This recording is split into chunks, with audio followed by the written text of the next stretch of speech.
Itu kita mulai sih ya. Assalamualaikum warahmatullahi wabarakatuh. Alhamdulillahirrahmanirrahim. Bismillahirrahmanirrahim. Salam mari kita sampaikan kepada Rasulullah Muhammad. Pertama-tama, kemudian terima kasih kepada Bapak Ibu yang telah mengundang kami hadir di ruang rapat BPS Kabupaten Jati Hilir ini, dan juga pada Bapak Ibu sahabat data yang menyimak streaming melalui kanal YouTube kami. Ini adalah rilis pertama di tahun 2022 mengenai perkembangan harga kebutuhan pokok di Kota Tembilahan. Kondisi bulan Desember tahun 2021. Tentu saja ini dalam masa pandemi, jadi relatif perkembangan harga ini juga terpengaruh oleh bagaimana pola konsumsi selama masa pandemi ini. Untuk bulan Desember tahun 2022 ini, Kota Tembilahan mengalami inflasi sebesar 0,29%. Ini adalah hal wajar karena biasanya setiap akhir tahun di bulan Desember biasanya ada terjadi kenaikan harga akibat adanya kenaikan permintaan karena perayaan Natal dan Tahun Baru.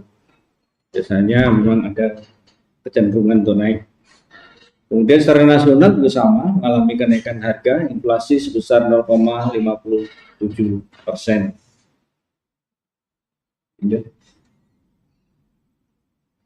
Ya, kalau kita lihat secara nasional di seluruh Indonesia, seperti kita ketahui bersama, ada 90 kota di Indonesia ini yang menghitung inflasi.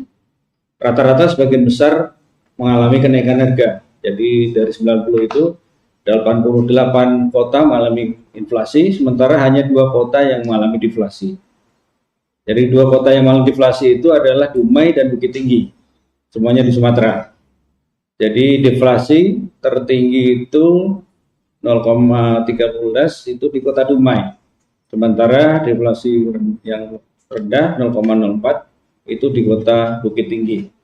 Sementara dari 88 kota yang mengalami kenaikan harga, mengalami inflasi itu, inflasi tertinggi terjadi di Kota Jayapura sebesar 1,91, hampir 2%. Wajar karena Jayapura kita tahu mayoritas penganut Kristen, jadi mungkin kenaikan konsumsi persiapan hari Natal dan Tahun Baru cukup tinggi di sana dibandingkan di kota kita gitu. Jadi wajar terjadi lonjakan yang cukup tinggi, mungkin juga didukung oleh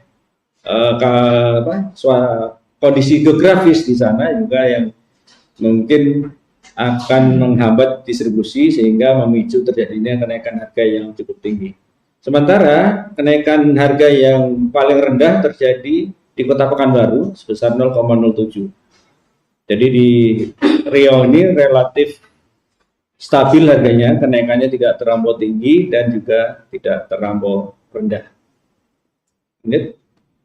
Nah, kita kembali ke inflasi di Kota Tembilahan. Kalau kita lihat dari setiap kelompok pengeluaran, ya, dari 0,29 tadi tertinggi itu dari kelompok makanan, minuman, dan tembakau untuk bulan Desember ini. Kemudian diikuti oleh kelompok pengeluaran perumahan, air, listrik, dan bahan bakar rumah tangga. Kemudian ada kesehatan juga sedikit ada kenaikan harga di sana, dan juga perawatan pribadi dan jasa lainnya. Kalau kita lihat inflasi tahun kalender, artinya dari Januari sampai Desember 2021 ini, kita lihat justru kenaikan tertinggi itu di perumahan, khususnya perumahan, air, listrik, dan bahan bakar rumah tangga tersebut. Kemudian ada kenaikan juga di perlengkapan, peralatan, dan pemeliharaan rumah. Kemudian ada kenaikan di pendidikan cukup tinggi. Kemudian ada di rekreasi, olahraga, budaya, ada kenaikan juga. Kemudian di perumahan, perawatan pribadi dan jasa lain juga ada kenaikan. Kalau rekreasi olahraga dan budaya wajar naik karena tahun kemarin 2020 itu aktivitas nyaris berhenti, ya, transportasi terhenti, kegiatan di luar ruangan terhenti. Sementara di tahun 2021 ini sedikit ada kelonggaran walaupun dengan protokol kesehatan yang cukup ketat, sehingga wajar jika ada kenaikan rekreasi olahraga dan budaya ini. Demikian juga pendidikan tahun 2020 kemarin juga pendidikan full online selama 2 semester. Sementara kalau di tahun 2021 ini hybrid, kan, ada sebagian online, sebagian offline, sehingga ini juga memicu biaya di kegiatan pendidikan mengalami kenaikan. Kemudian untuk inflasi dari keterangan bersama, karena ini sama ya dalam 1 tahun yang sama dari Januari sampai Desember. Lanjut. Nah, kita lebih dalam lagi, kita amati apa saja komoditas yang menyumbang terjadi kenaikan harga. Kita mulai dari kelompok pengeluaran makanan, minuman, dan tembakau. Terlihat di sana ada beberapa komoditas yang mengalami kenaikan cukup tinggi. Yang pertama, ada kenaikan cukup besar di ikan, khususnya ikan serai. Daging ayam juga naik. Kemudian minyak goreng ini sudah beberapa bulan terjadi kenaikan. Jadi ini sedikit melandai kenaikannya. Cabai rawit juga mengalami kenaikan, dan beberapa jenis ikan dan sayuran juga ada kenaikan di sana. Kalau daging ayam ras memang trennya setiap akhir tahun juga mengalami kenaikan. Justru cabai merah malah mengalami penurunan di sana, ya, deflasi. Kita lanjut ke kelompok pengeluaran kedua, pakaian aset ini relatif stabil, ya. Dari beberapa bulan ini nyaris tidak ada kenaikan harga, masih sama. Kemudian di kelompok perumahan, air, listrik, dan bahan bakar rumah tangga ada beberapa komoditas yang mengalami kenaikan. Seperti semen ada sedikit kenaikan, bahan bakar rumah tangga ada kenaikan ini. Kemudian seng juga ada mengalami kenaikan. Batako, batu bata, dan kayu lapis ada sedikit mengalami kenaikan.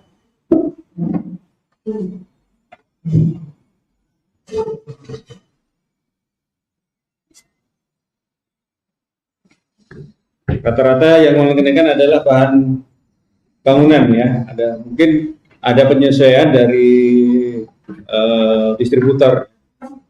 Biasanya di akhir tahun. Lanjut. Sementara itu untuk perlengkapan rumah tangga, ya, dan pemeliharaan rutin ada kenaikan di sabun cuci piring cair. Itu yang mengalami kenaikan. Kemudian dari kesehatan ada sedikit kenaikan di vitamin dan obat gosok. Di transportasi juga ada sedikit kenaikan, khususnya di harga mobil dan spare part, khususnya aki. Kemudian di Infocom justru mengalami deflasi pada bulan Desember ini, khususnya terjadi penurunan di komoditas laptop dan biaya administrasi transfer bank. Seperti kita ketahui, BI di beberapa bulan ini sudah meluncurkan pemangkasan biaya transfer antar bank yang tadinya 6.500 menjadi 2.500. Memang belum semua bank, ada beberapa 10 atau 20 bank piloting, dan belum semua channel menggunakan tarif baru, tetapi dari ATM dan dari internet banking sudah ada yang menerapkan dengan biaya transfer yang cukup murah, 2.500. Inilah yang memicu adanya penurunan biaya transfer uang. Kemudian di rekreasi, olahraga, dan budaya masih tetap tidak ada kenaikan. Pendidikan juga tetap, kenaikan terjadi di awal tahun pelajaran baru, ya, sekitar bulan Juli, Agustus. Kemudian di perawatan dan pribadi dan jasa lainnya ada perubahan harga di emas perhiasan, sedikit mengalami kenaikan di akhir tahun ini setelah sebelum menurun. Tapi secara umum untuk emas perhiasan ini di tahun ini mengalami kenaikan, cenderung mengalami kenaikan. Demikian juga ada kenaikan sedikit di minyak rambut, ya. Nah, ini kalau kita lihat perbandingan 2 tahun, tahun ini 2021 dan tahun kemarin 2020, kita lihat di inflasi di bulan Desember relatif hampir sama. Di tahun 2020 0,34, sementara tahun ini 0,9. Tetapi kalau kita lihat di tahun kalender ada perbedaan, dan tahun dari tahun ke tahun ada perbedaan cukup tinggi. Di tahun 2020 inflasi mencapai 3,3, sementara di 2021 hanya 1,09. Jadi ada penurunan yang cukup besar di tahun ini. Kalau kita lihat tahun kemarin bahwa awal pandemi kita semua masih belajar, ya, baik itu masyarakat, pemerintah masih belajar memahami perilaku pandemi itu. Jadi mitigasi risikonya itu masih dalam tahap pembelajaran, sehingga khususnya untuk distribusi kebutuhan pokok itu masih banyak hambatan kemarin, ada ketidaklancaran dan sebagainya, sehingga itu memicu terjadinya kenaikan harga yang cukup tinggi. Dan biasanya juga diiringi oleh kepanikan masyarakat ketika pandemi, informasi tidak jelas, itu jadi panic buying, ya. Sementara untuk tahun 2021 pemerintah sudah bisa merumuskan kebijakan yang lebih tepat berkaca dari pengalaman tahun sebelumnya 2020, dan masyarakat pun sudah mulai nyaman bisa menyesuaikan dengan kondisi pandemi, sehingga harga-harga relatif lebih stabil, distribusinya lancar, pasokan cukup, dan permintaan tidak melonjak karena tidak terjadi pembelian yang panik tadi. Sehingga inflasi di tahun 2021 ini relatif lebih bagus dibandingkan di tahun 2020. Cukup lumayan perubahannya. Apalagi kalau ini ditunjang dengan kebijakan-kebijakan dari pemerintah daerah yang tepat, maka ini akan lebih bagus lagi. Tetapi tidak boleh lebih sangat rendah, ya. Inflasi harus tetap standar, tidak terlampau tinggi dan tidak terlampau rendah. Kalau terlampau rendah, ekonomi akan lesu. Kalau terlampau tinggi, ekonomi akan panas, sehingga daya beli masyarakat juga akan menurun. Lanjut. Nah, ini sebagai gambaran lebih detailnya bahwa kalau kita bandingkan inflasi bulanan, polanya di tahun 2020 itu grafiknya agak naik turun. Inilah terutama itu kenaikan tertinggi itu biasanya di hari raya di bulan Juni, ya, lumayan tinggi. Kemudian belakangnya turun drastis dan melandai.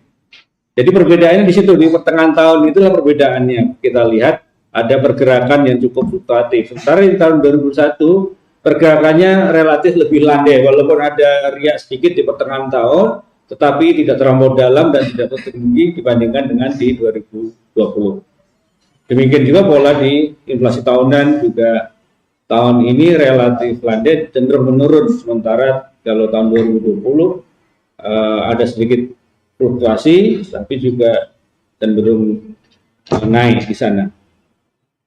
Lanjut. Nah, kalau kita bandingkan di 3 kota yang menyusun IHK, ya, menghitung IHK di Provinsi Riau, kita lihat bahwa justru tahun ini Kota Tembilahan cenderung lebih rendah dibandingkan dengan kota dual yang lainnya, Dumai dan Pekanbaru. Ya, kalau di bulan Desember kita memang tertinggi inflasi, tetapi kalau kita lihat tahun kalender dan inflasi tahun ke tahun, kita lihat bahwa Tembilahan paling rendah dibandingkan dengan Pekanbaru dan Dumai.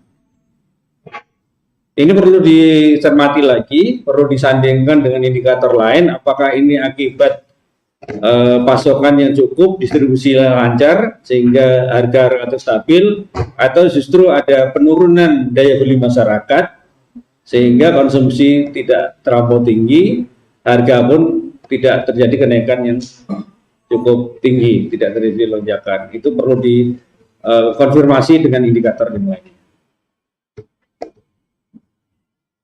Ya, itu Bapak Ibu, ya, rilis inflasi bulan Desember ini, dan ini juga bisa untuk gambaran bagaimana kondisi perkembangan harga di Kota Tembilahan ini selama tahun 2021 ini yang relatif lebih stabil, tidak terlampau tinggi, tidak terlampau rendah. Semoga ini juga menjadi masukan untuk para pengguna data, untuk para pengambil kebijakan, bagaimana kondisi perkembangan harga di tahun ini dibandingkan dengan kondisi-kondisi sebelumnya. Dan perlu kami sampaikan Bapak Ibu bahwa BPS, Badan Pusat Statistik secara nasional pada tahun ini melakukan pendataan survei biaya hidup. Ini ada kaitannya dengan angka inflasi yang kita rilis pada hari ini.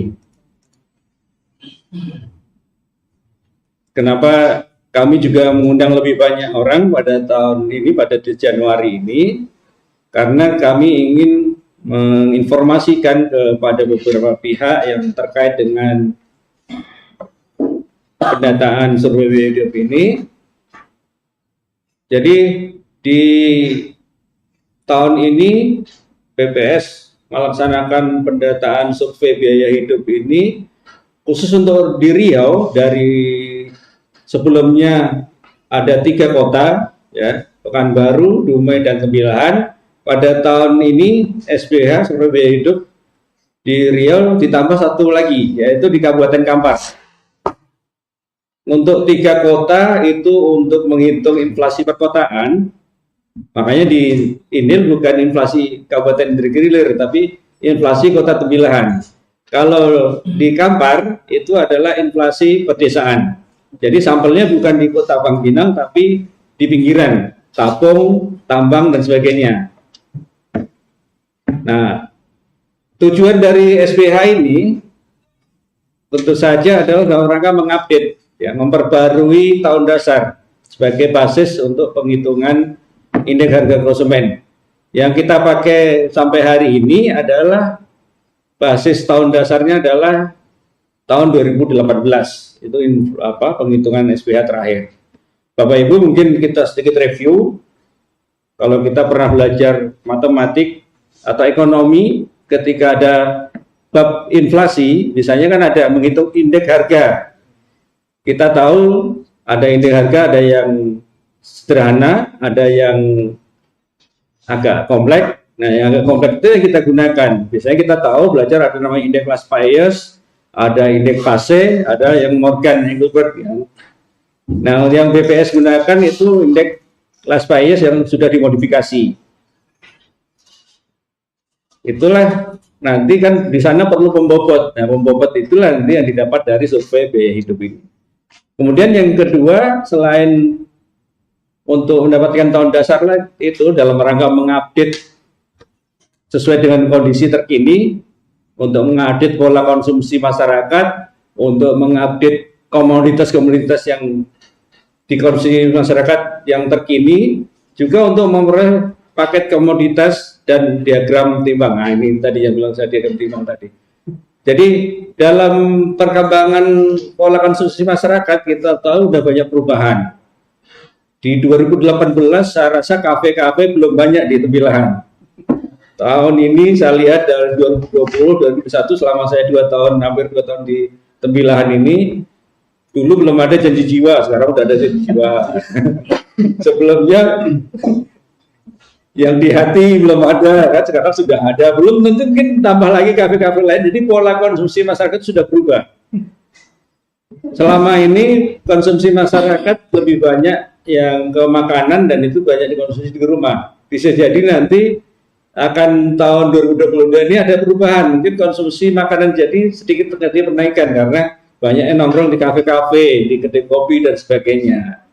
Kemudian juga porsi non makanan mungkin juga bisa mulai naik gitu, karena sekarang lebih mudah untuk melakukan pembelian secara online.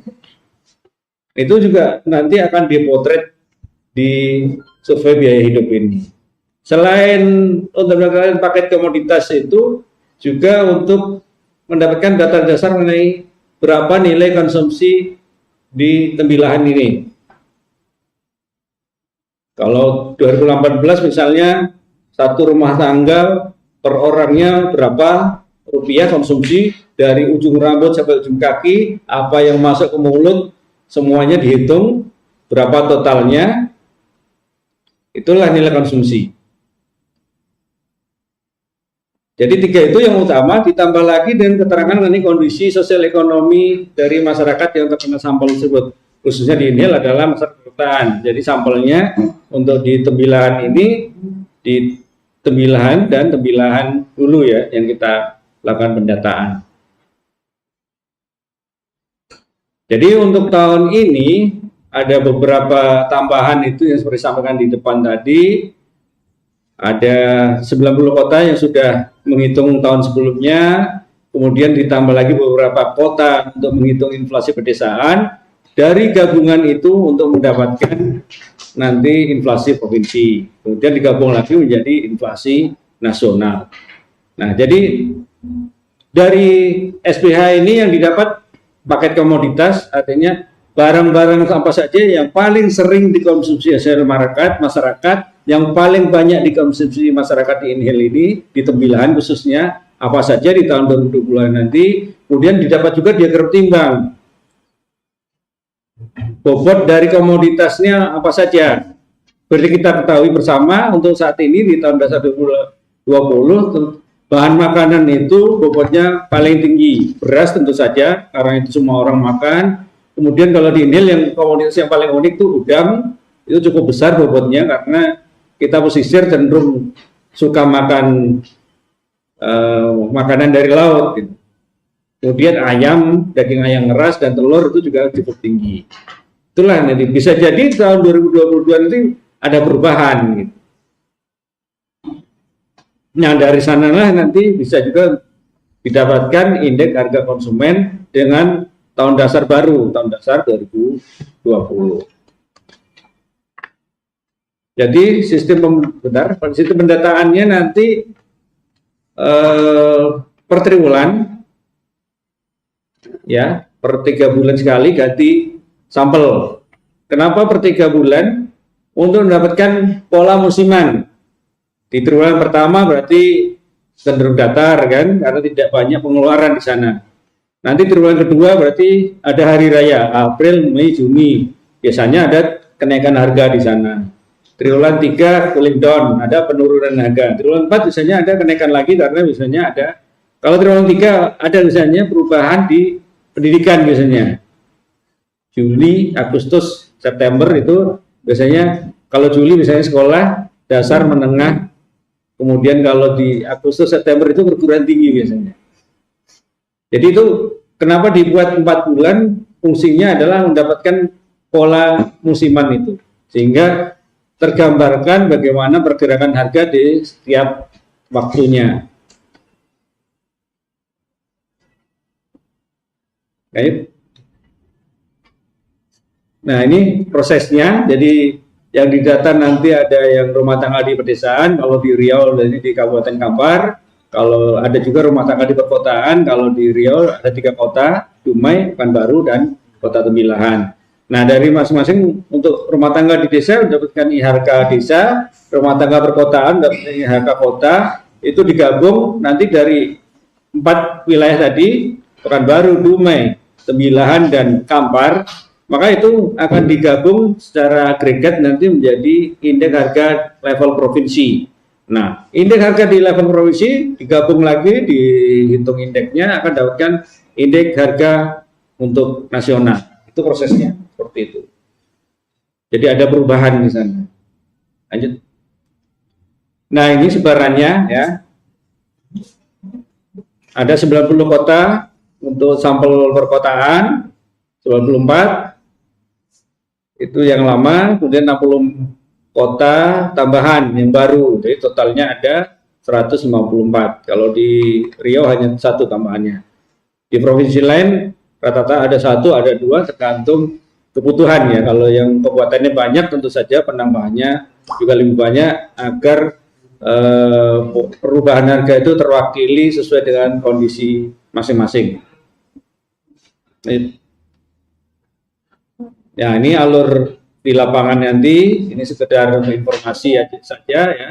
Jadi di lapangannya itu tiap 3 bulan, kemudian di cek, editing coding dan diolah di bulan keempat, dan nanti petugas yang pencacah ini akan pindah ke rumah tangga baru untuk mendapatkan pola konsumsi di bulan ketiga, keempat, dan keempat, 5, dan 6 di triwulan kedua dan seterusnya. Jadi sambung menyambung selama 4 periode triwulan itu, maka didapatkanlah total untuk 1 tahun.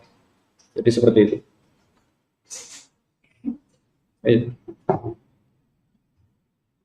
Ya, ini prosesnya. Jadi SBH ini sudah jauh-jauh hari direncanakan. Memang kita melihat situasi juga kemarin karena pandemi kita masih menyesuaikan, dan baru di launching di 2022 ini. Biasanya sekitar setiap 5 tahun diadakan review, tetapi juga kita lihat juga kondisi perekonomian. Kalau ada bencana, ada pandemi, biasanya itu tidak bisa jadikan basis dasar karena itu tidak normal. Yang menjadikan basis dasar adalah kondisi normal. Jadi di tahun ini kita relatif lebih baik, kan, lebih normal, ekonomi sudah mulai bergerak, maka itulah tahun 2022 ini jadikan basis dasar tersebut. Salah satu alasannya seperti itu. Ini alurnya. Ya, 2023 nanti masih ada proses pengolahan, dan nanti hasil SBH ini nanti akan dirilis di Januari 2024. Ya.